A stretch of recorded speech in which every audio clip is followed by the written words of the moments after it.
देश में लोकतंत्र की अस्मिता को चुनौती देने वाले गंभीर आरोप फिर से सामने आ रहे हैं।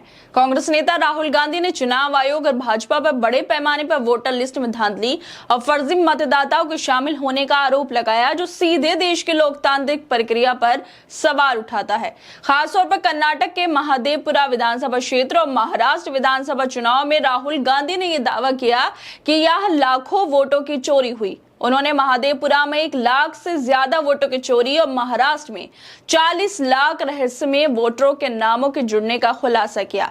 साथ ही लोकसभा और विधानसभा चुनाव के बीच 1 करोड़ नए मतदाता जोड़ने की बात भी कही। इसके साथ ही राहुल गांधी से लेकर विपक्ष के नेता बिहार में चल रहे एसआईआर प्रक्रिया को लेकर भी कड़ा विरोध कर रहे हैं और इसी विरोध को मजबूती से जताने के लिए राहुल गांधी, प्रियंका गांधी, अखिलेश यादव सहित 300 से ज्यादा विपक्षी सांसदों ने संसद के मकर द्वार से चुनाव आयोग के कार्यालय तक मार्च निकालकर इस प्रक्रिया के खिलाफ आवाज भी उठाई थी।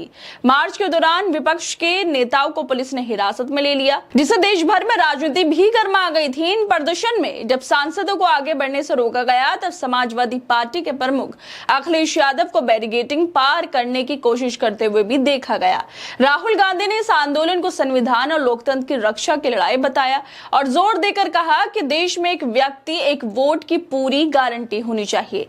इस दौरान लोकसभा में विपक्ष के नेता राहुल गांधी, प्रियंका गांधी, अखिलेश यादव, जो बाकी नेता उनके साथ विरोध कर रहे थे, उनको हिरासत में ले लिया गया। पुलिस उन्हें संसद मार्ग पुलिस स्टेशन ले गई, जहां 2 घंटे बाद उन्हें रिहाई मिल गई। जिस तरह से विपक्ष के नेताओं को मार्च करने से रोका गया, हिरासत में लिया गया, अब इस संघर्ष में तमिलगा वेत्री कजगम के प्रमुख और अभिनेता विजय ने राहुल गांधी का खुलकर समर्थन किया है। दिल्ली में चुनाव आयोग के सामने विपक्ष की मार्च और सांसदों की गिरफ्तारी की कड़ी निंदा करते हुए विजय ने कहा कि ये लड़ाई सिर्फ एक पार्टी की नहीं, बल्कि पूरे देश के लोकतंत्र की सुरक्षा की लड़ाई है। ये सांसद स्वतंत्र और निष्पक्ष चुनाव की मांग कर रहे हैं और बिहार मतदाता सूची के विशेष गहन पुनरीक्षण का विरोध कर रहे थे।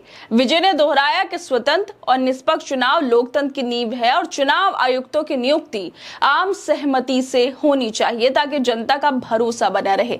बाकी चुनाव आयोग से जनता का भरोसा खिसकता जा रहा है, क्योंकि पहले के चुनाव आयुक्त शायरी सुनाते थे और अब के चुनाव आयुक्त ये कहकर बात टाल देते हैं कि राहुल ने जो कहा या विपक्ष जो कह रहा है वो मिसलीडिंग है। अगर विपक्ष मिसलीड कर रहा है तो सही जानकारी तो आप भी नहीं दे रहे हैं।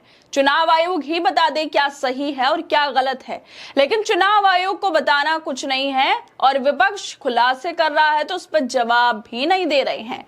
राहुल गांधी और विपक्षी दलों का आरोप है कि चुनाव आयोग सियासी दबाव में आकर वोटर लिस्ट की गड़बड़ियों को अनदेखा कर रहा है। साथ ही बीजेपी पर भी आरोप लगते हैं कि वो अपने राजनीतिक हितों के लिए चुनाव प्रणाली को प्रभावित करने की पूरी कोशिश कर रही है। ऐसे में विजय का समर्थन इस पूरे मुद्दे को और गहराई देने वाला है। क्या ये समर्थन विपक्ष को नया जोश देगा और चुनाव आयोग को जवाबदेह बनाएगा? अगर एक बड़े लोकतंत्र में जब चुनाव प्रक्रिया में पारदर्शिता और निष्पक्षता पर सवाल उठते हैं, तो सिर्फ विपक्ष ही नहीं, हर नागरिक का भरोसा टूटता है और सवाल उठता है, क्या इस देश का चुनाव आयोग और सत्ता पक्ष अपने दायित्व को निभाएंगे?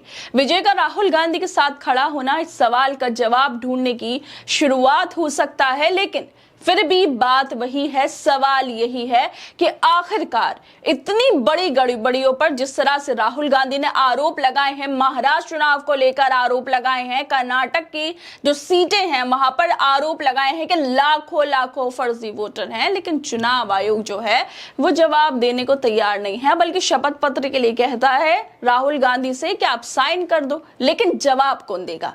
चुनाव करवाना चुनाव आयोग की जिम्मेदारी है और अगर कहीं गड़बड़ी हो रही है तो ये जिम्मेदारी भी चुनाव आयुक्त की, चुनाव आयोग की बनती है, लेकिन चुनाव आयोग अलग ही मजे में जी रहा है।